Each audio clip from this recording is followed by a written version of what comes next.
Gormenghast. Chapter 17.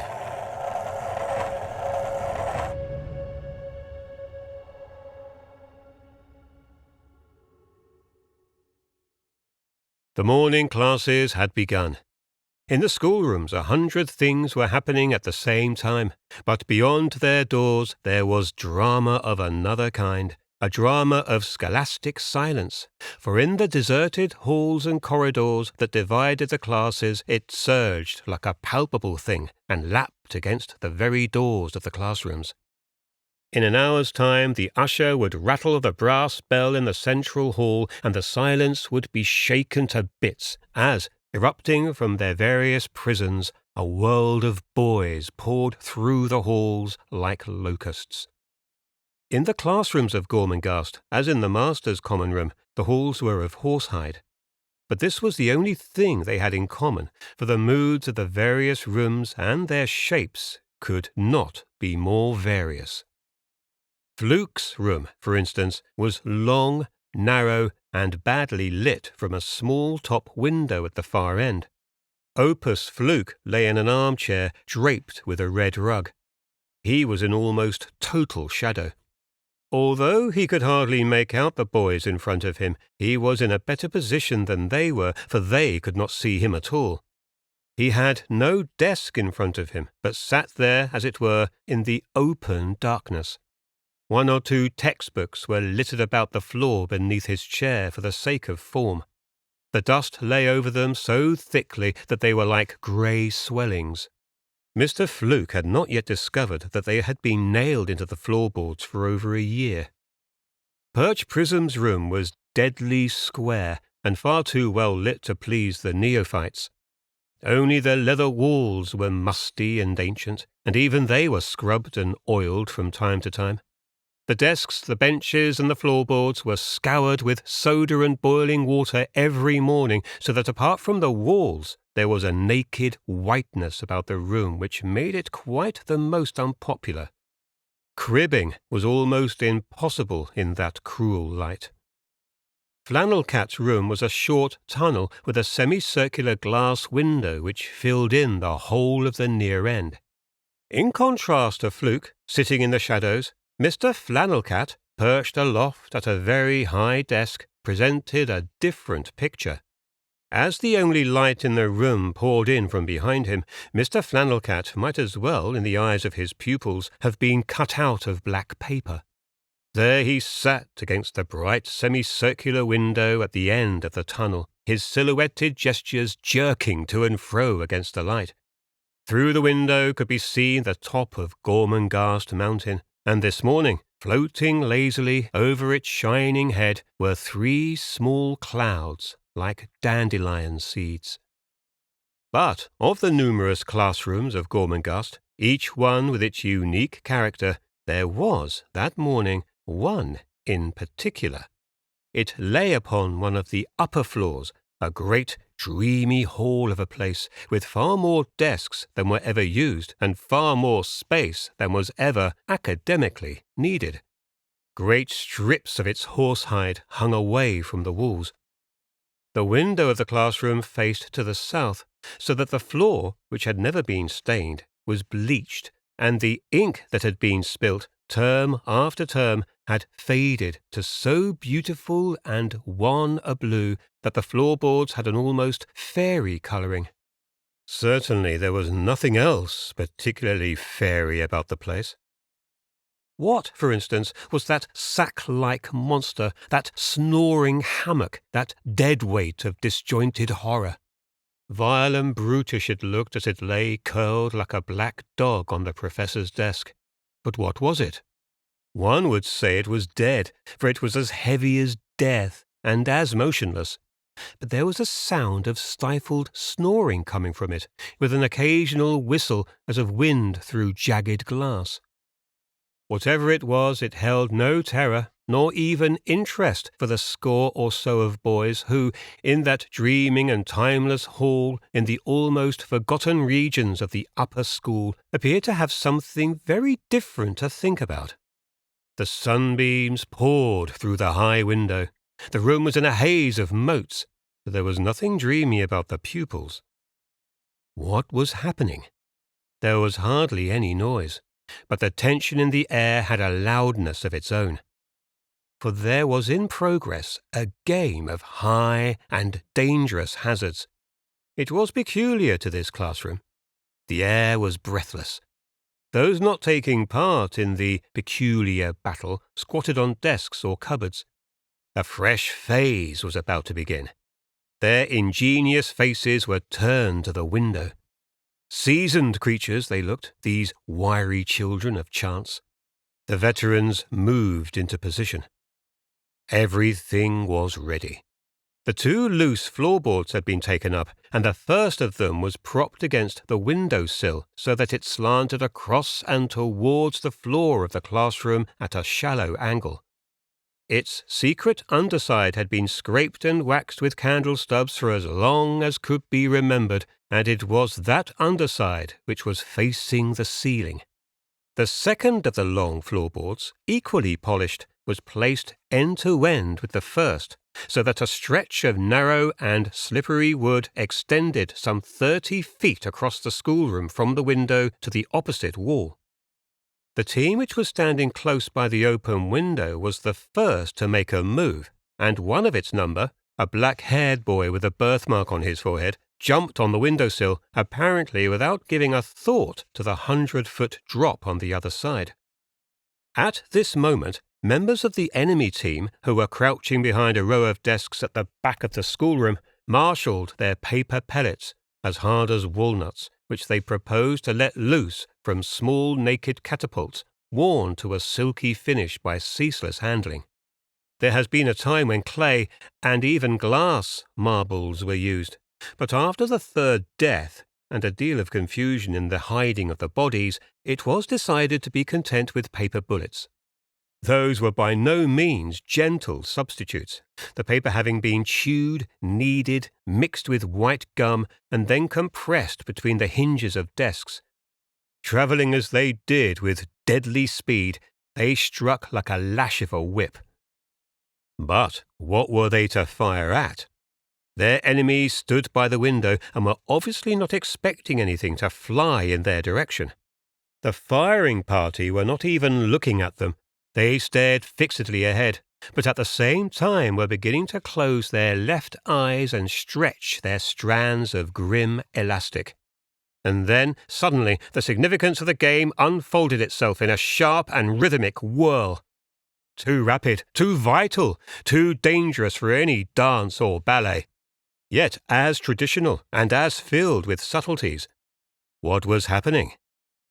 The black-haired boy with the birthmark had flexed his knees, hollowed his back, clapped his inky hands, and leaped from the windowsill out into the morning sunlight, where the branches of a giant plane tree were like lattice-work against the sun. For a moment he was a creature of the air, his head thrown back, his teeth bared, his fingers outstretched, his eyes fixed upon a white branch of the tree. 100 feet below him, the dusty quadrangle shone in the morning sun. From the schoolroom, it looked as though the boy was gone forever. But his pards by the window had flattened themselves against the flanking wall, and their enemies, crouched behind the desks, had their eyes fixed on the slippery floorboards that ran across the classroom like a strip of ice. The boy in mid-air had clawed at the branch, had gripped its end, and was swinging out on a long and breathtaking curve through the foliaged air. At the extremity and height of this outward-going arc, he wriggled himself in a peculiar manner which gave an added downlash to the branch, and swung him high on the upswing of his return journey, high into the air and out of the leaves, so that for a moment he was well above the level of the window from which he had leapt. And it was now that his nerves must be like iron. Now, with but a fraction of time to spare before his volition failed him, that he let go the branch. He was in mid-air again. He was falling at speed, and at such an angle as to both clear the lintel of the window and the sill below it, and to land on his small tense buttocks, to land like a bolt from heaven on the slanting floorboard, and a fraction of a second later to thump into the leather wall at the far end of the schoolroom, having whirled down the boards with the speed of a slung stone. But he had not reached the wall unscathed for all the suddenness of his reappearance and velocity of flight. His ear buzzed like a nest of wasps. A withering crossfire from the 6 catapults had resulted in 1 superlative hit, 3 blows on the body and 2 misses. But there had been no cessation in the game, for even as he crashed into the dented leather wall, another of his team was already in mid-air, his hand stretched for the branch and his eyes bright with excitement, while the firing party, no less on the move, were recharging their weapons with fresh ammunition and were beginning to close their left eyes again and stretch the elastic. By the time the birthmark boy had trotted back to the window with his ear on fire, another apparition had fallen from the sunny sky, had whizzed down the sloping board and skidded across the schoolroom to crash into the wall where the leather was grimed and torn with years of collision. There was a schoolroom silence over everything, a silence filled with the pale sunshine. The floor was patterned with the golden shadow of the desks, of the benches, of the enormous broken blackboard. It was the stillness of a summer term, self-absorbed, unhurried, dreamlike, punctuated by the quick, inky hand-clap of each boy as he leapt into space, the whiz of the pellets through the air, the caught breath of the victim, the thud of a body as it collided with the leather wall, and then the scuffling sound of catapults being recharged. And then again the clap of the boy at the window and the far rustle of leaves as he swung through the green arc above the quadrangle. The teams changed. The swingers took out their catapults. The firing party moved to the window. It had a rhythm of its own, this hazardous, barbaric, yet ceremonial game, a ritual as unquestioned and sacrosanct as anything could be in the soul of a boy. Devilry and stoicism bound them together. Their secrets were blacker, deeper, more terrible or more hilarious through mutual knowledge of the throat-contracting shrill of a lightning skid across a mellow schoolroom, through mutual knowledge of the long, leaf-shrouded flights through space, of their knowledge of the sound as the stinging bullet spins past their head or the pain as it strikes. But what of all this? This rhythm of stung boys, or boys as filled with life as fish or birds? Only that it was taking place that morning. What of the ghastly black huddle on the professor's desk?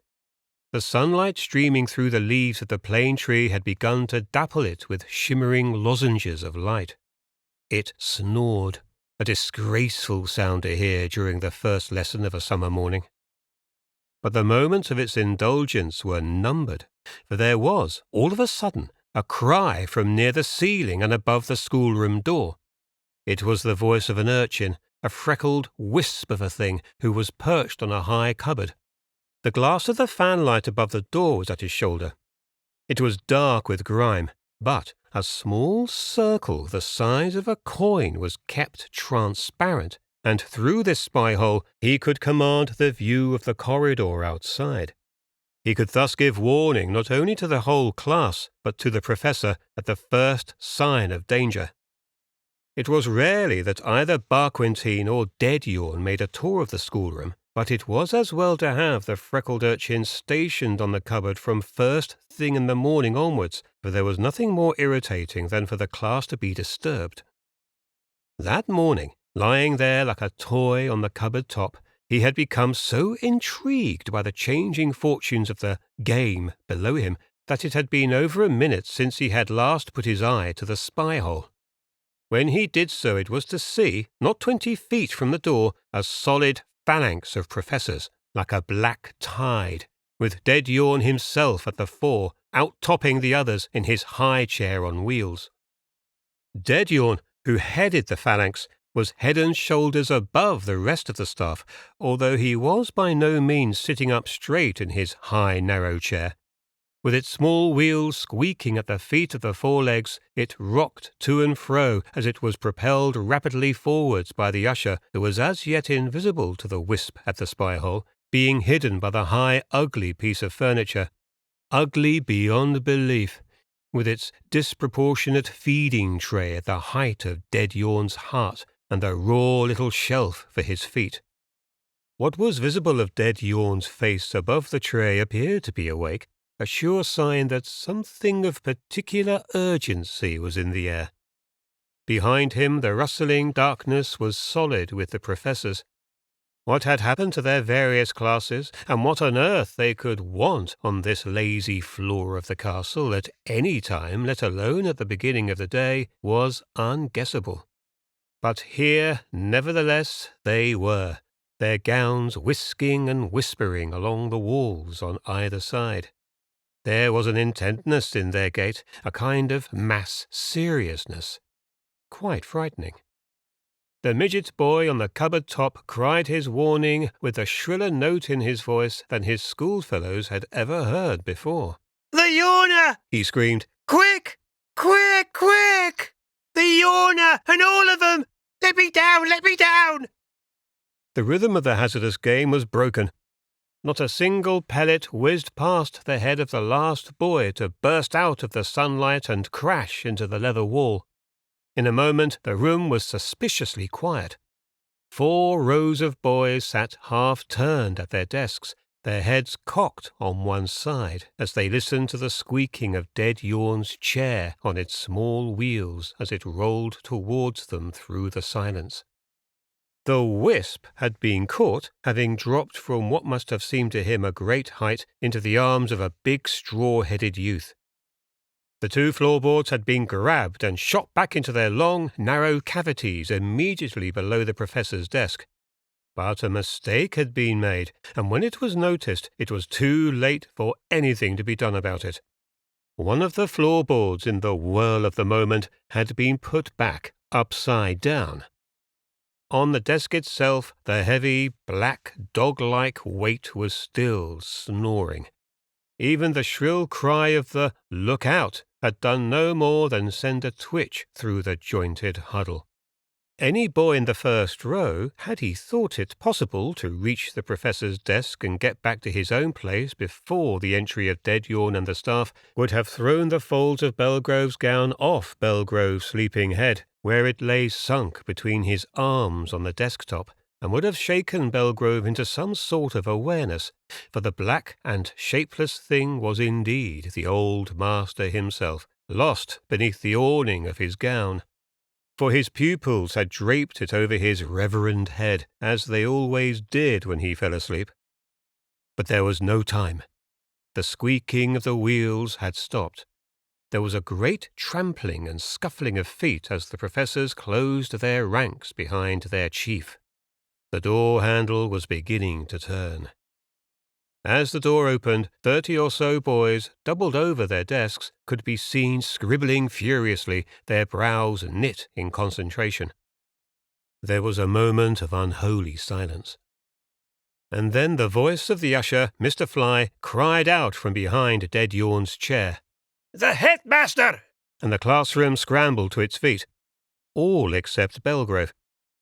The wheels began to squeak again as the high chair was steered up one of the ink-stained aisles between the rows of desks. By this time the mortarboards had followed the headmaster into the room, and under these mortarboards the faces of Opus Fluke, Spiregrain, Perch Prism, Throd, Flannel Cat, Shred, and Shimmer, Cutflower, and the rest were easily recognizable. Deadyawn, who was on a tour of the classrooms, had, after inspecting each in turn, sent the boys to their red stone yard and kept their masters with him, so that he now had practically the whole staff at his heels. The boys would shortly be spread out in great fans and sent off on a day-long hunt for Titus. For it was his disappearance which was causing this unprecedented activity. How merciful a thing is man's ignorance of his immediate future! What a ghastly, paralyzing thing it would have been if all those present could have known what was about to happen within a matter of seconds, for nothing short of pre-knowledge could have stopped the occurrence, so suddenly it sprang upon them.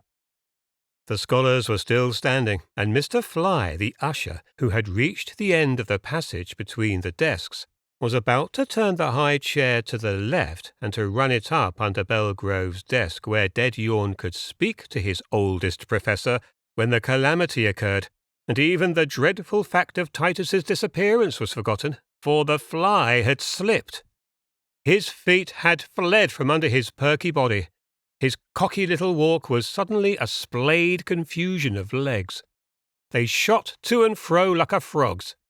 But for all their lashing they could get no grip on the slippery floor, for he had trodden on that deadly board which had been returned, upside down, to its place below Belgrove's desk. The fly had no time to let go his grip of the high chair. It swayed above him like a tower.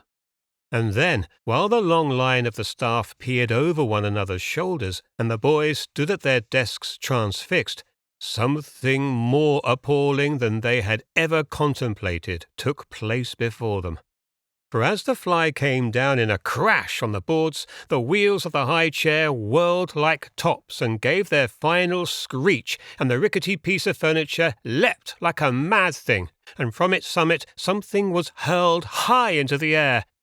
It was Deadyawn. He descended from somewhere near the ceiling like a visitor from another planet or from the cosmic realms of outer space, as with all the other signs of the zodiac fluttering about him, he plunged earthwards. Had he but had a long brass trumpet at his lips and the power of arching his back and curling upwards as he neared the floorboards, and of swooping across the room over the heads of the scholars in a riot of draperies, to float away and out through the leaves of the plane tree and over the back of Gormenghast, to disappear forever from the rational world, then, if only he had the power to do this, that dreadful sound would have been avoided. That most dreadful and sickening sound which not a single boy or professor who heard it that morning was ever able to forget. It darkened the heart and brain. It darkened the very sunlight itself in that summer classroom. But it was not enough that their hearing was appalled by the sound of a skull being crushed like an egg.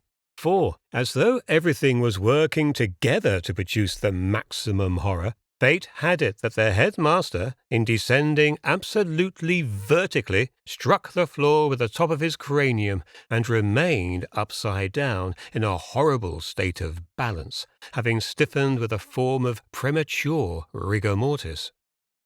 The soft, imponderable, flaccid Deadyawn, that arch symbol of delegated duties, of negation and apathy, appeared now that he was upside down to have more life in him than he ever had before.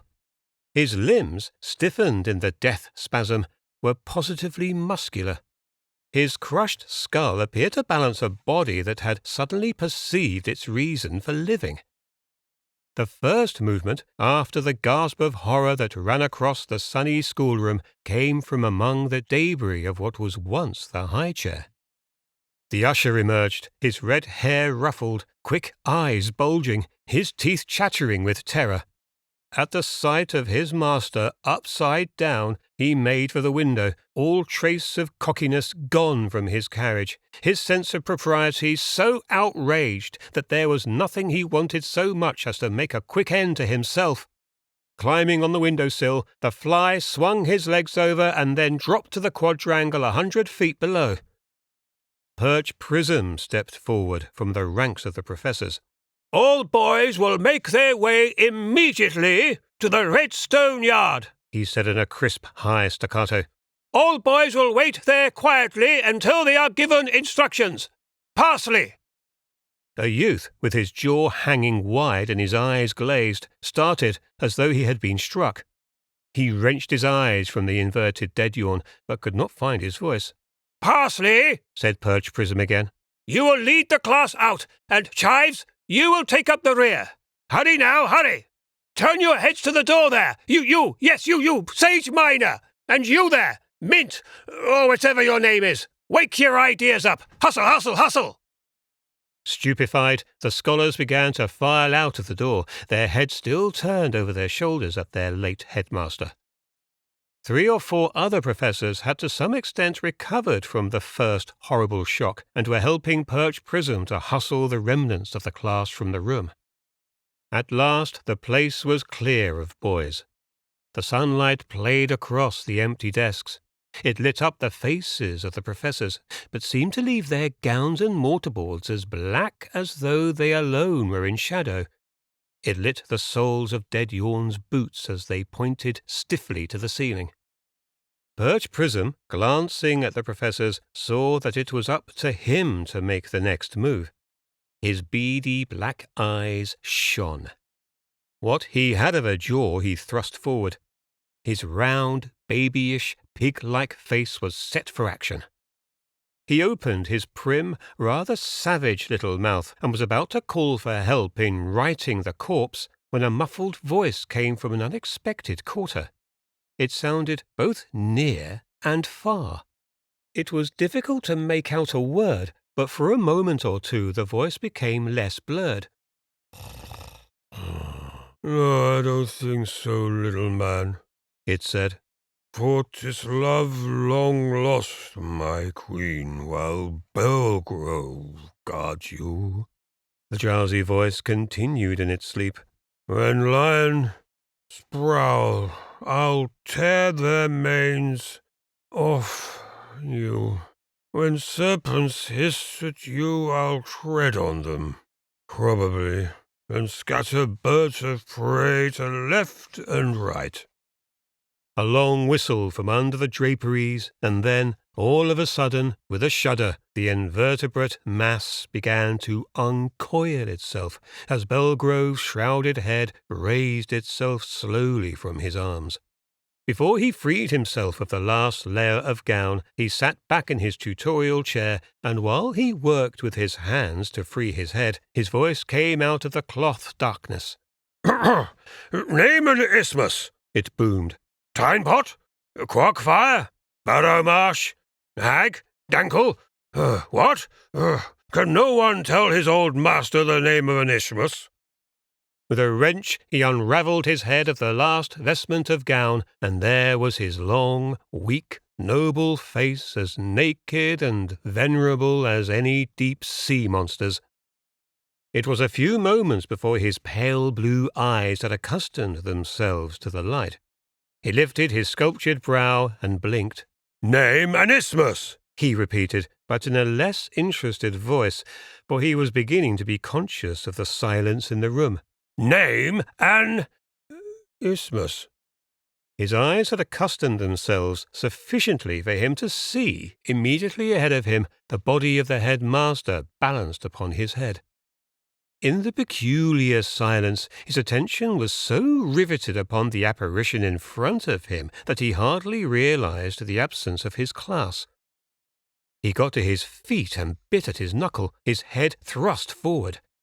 He withdrew his head and shook himself like a great dog, and then he leaned forward and stared once more. He had prayed that he was still asleep. But no, this was no dream. He had no idea that the headmaster was dead, and so, with a great effort, thinking that a fundamental change had taken in Deadyawn's psyche, and that he was showing Belgrove this balancing feat in an excess of self-revelation, he, Belgrove, began to clap his big, finely constructed hands together in a succession of deferential thuds, and to wear upon his face an expression of someone both intrigued and surprised. His shoulders drawn back, his head at a slant, his eyebrows raised, and the big forefinger of his right hand at his lips. The line of his mouth rose at either end, but his upward curve might as well have been downwards for all the power it had to disguise his consternation. The heavy thuds of his hand-clapping sounded solitary. They echoed fully about the room. He turned his eyes to his class as though for support or explanation. He found neither. Only the infinite emptiness of deserted desks, with the broad, hazy shafts of the sun slanting across them. He put his hand to his head and sat down suddenly. "Belgrove!" A crisp, sharp voice from behind him caused him to swing around. There, in a double line, silent as Deadyawn or the empty desks, stood the professors of Gormenghast, like a male chorus or a travesty of Judgment Day. Belgrove stumbled to his feet and passed his hand across his brow. "Life itself is an isthmus," said a voice beside him. Belgrove turned his head. His mouth was ajar, his carious teeth were bared in a nervous smile. "What's that?" he said, catching hold of the speaker's gown near the shoulder and pulling it forwards. "Get a grip on yourself," said a voice, and it was Shred's. "This is a new gown. Thank you. Life is an isthmus, I said." "Why?" said Belgrove, but with one eye still on Deadyawn. He was not really listening. "You ask me why," said Shred. "Only think. Our headmaster there," he said, bowing slightly to the corpse, "is even now in the second continent. Death's continent. But not long before he was even—" Mr. Shred was interrupted by Perch Prism. "Mr. Fluke!" he shouted. "Will you give me a hand?" But for all their efforts they could do little with Deadyawn except reverse him. To seat him in Belgrove's chair prior to his removal to the professor's mortuary was in a way accomplished, though it was more a case of leaning the headmaster against the chair than seating him in it, for he was as stiff as a starfish. But his gown was draped carefully about him. His face was covered with the blackboard duster, and when at last his mortarboard had been found under the debris of the high chair, it was placed with due decorum on his head. "Gentlemen," said Perch Prism, when they had returned to the common room after a junior member had been dispatched to the doctor's, the undertaker's, and to the Red Stone Yard to inform the scholars that the rest of the day was to be spent in an organised search for their schoolfellow Titus. "Gentlemen," said Perch Prism, "two things are paramount. One, that the search for the young Earl shall be pushed forward immediately, in spite of interruption, and two, the appointment of the new headmaster must be immediately made, to avoid anarchy. In my opinion," said Perch Prism, his hands grasping his shoulder tags of his gown while he rocked to and fro on his heels. "In my opinion, the choice should fall, as usual, upon the senior member of the staff, whatever his qualifications." There was immediate agreement about this. Like one man, they saw an even lazier future open out its indolent vistas before them. Belgrove alone was irritated. For, mixed with his pride, was resentment at Perch Prism's handling of the subject. As probable headmaster, he should already have been taking the initiative. "What do you mean by whatever his qualifications? Damn you, Prism!" he snarled. A terrible convulsion in the centre of the room, where Mr. Opus Fluke lay sprawled over one of the desks, revealed how that gentleman was fighting for breath. He was yelling with laughter, yelling like 100 hounds, but he could make no sound. He shook and rocked, the tears pouring down his crude male face, his chin like a long loaf shuddering as it pointed to the ceiling. Belgrove, turning from Perch Prism, surveyed Mr. Fluke. His noble head had coloured, but suddenly the blood was driven from it. For a flashing moment, Belgrove saw his destiny. Was he or was he not to be a leader of men? Was this or was this not one of those crucial moments when authority must be exercised or withheld forever? Here they were in full conclave. Here was he, Belgrove, within his feet of clay, standing in all his weakness before his colleagues. But there was something in him which was not consistent with the proud cast of his face. At that moment he knew himself to be of finer moll. He had known what ambition was. True, it was long ago, and he was no longer worried by such ideas, but he had known of it.